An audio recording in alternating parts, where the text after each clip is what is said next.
Hello once again, everyone. We are back here in China, Guangzhou, China, to be exact, as it is Sunday afternoon, and we just completed another day of visiting markets, and we're going to talk about that with Greg Krissek here in just a sec, the CEO of Kansas Corn.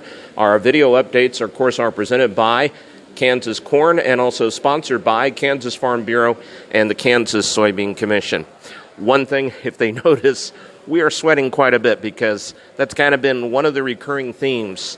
It is hot and it is humid outside. We understand it's very warm in Kansas as well, but this one is pretty hot, Greg. It's just not very comfortable to get outside and move around.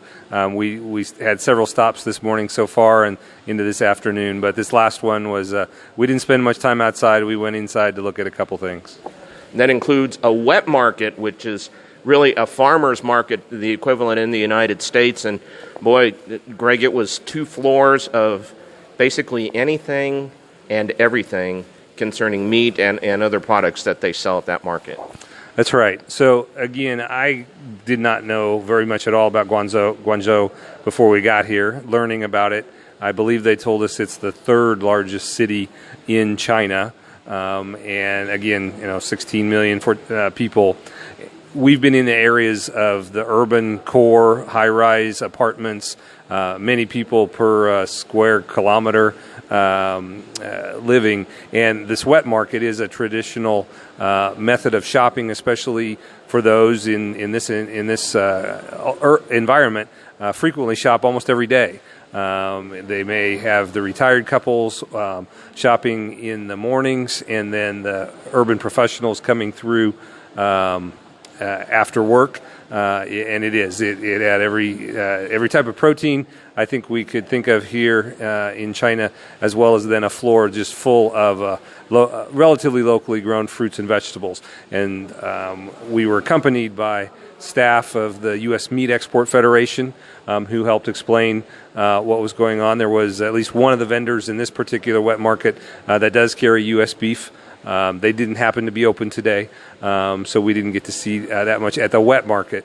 But when I asked what percentage of the grocery shopping happens through these traditional wet markets, the estimate is slightly over 50% of all food that's going to be consumed at home is being purchased here in these very unique environments.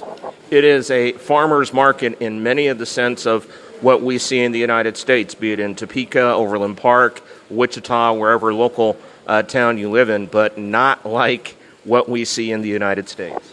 Well, I would say definitely the meat section. It would be different from what we find at our farmers markets.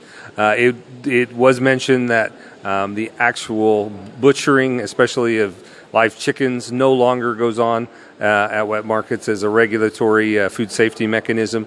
But you could see everything and anything, quite a bit of poultry. And the chicken legs and feet, I should say, chicken feet being right there and being one of the things that's purchased in this market. So saw beef, saw pork, and poultry. And just to note, in this culture, in this area in Southeast Asia, you pretty much eat everything of the animal. So there are parts, innards, offal of both beef and pork that we saw. Yep. If you were a faint of heart, you probably weren't going to walk through that or spend very long in there. But that is the culture here, and there were just a ton of consumers there negotiating with the vendors on every type of part that you just mentioned, Greg. You could see them buying and negotiating on what they were going to buy.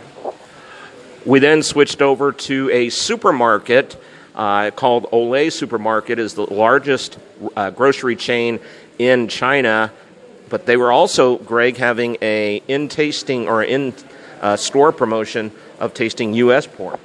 Right. Again, the U.S. Meat Export Federation staff that was with us Rachel explained how they've been working with Olay this month specifically on pork, and we had the opportunity to sample it and watch as consumers were also coming up and having samples and making purchases. Also, U.S. beef was visible in the meat case, and we were able to take a look at it and see how it is marketed in this culture or in this country. This is a very high-end, upscale grocery store, and particularly it was part of a mall, a shopping mall that was very upscale. So lots of personal assistance to the shoppers from the store staff.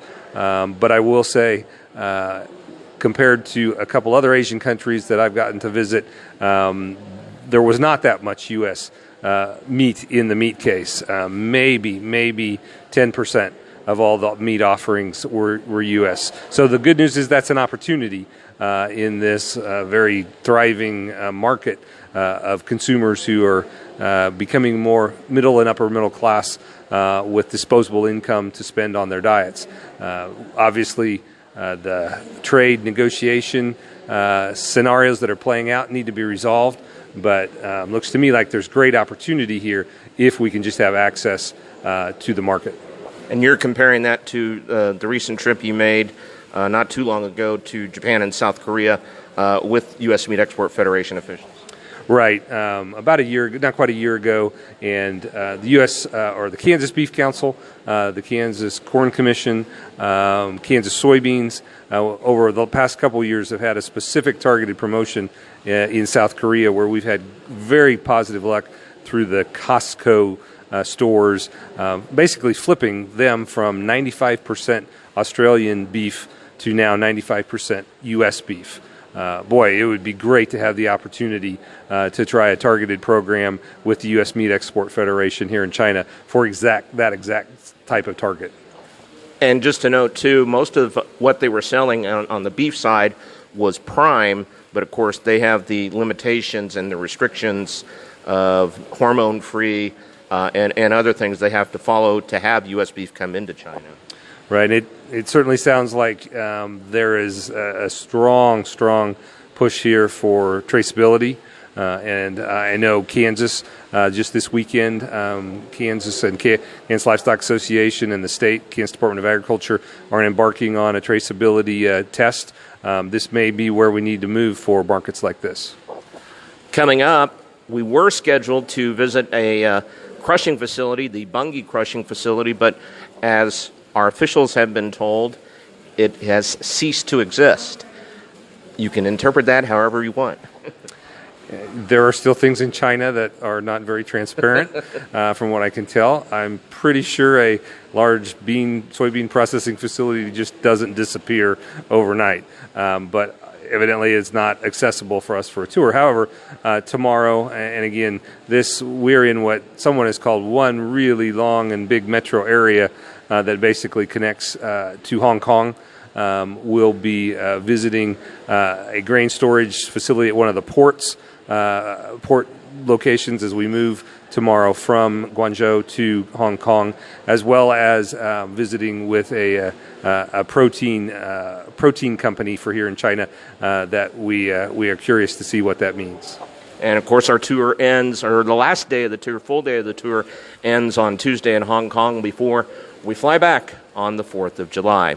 Greg, thanks, and we'll talk more about this later on. All right, another good couple days coming up, Greg.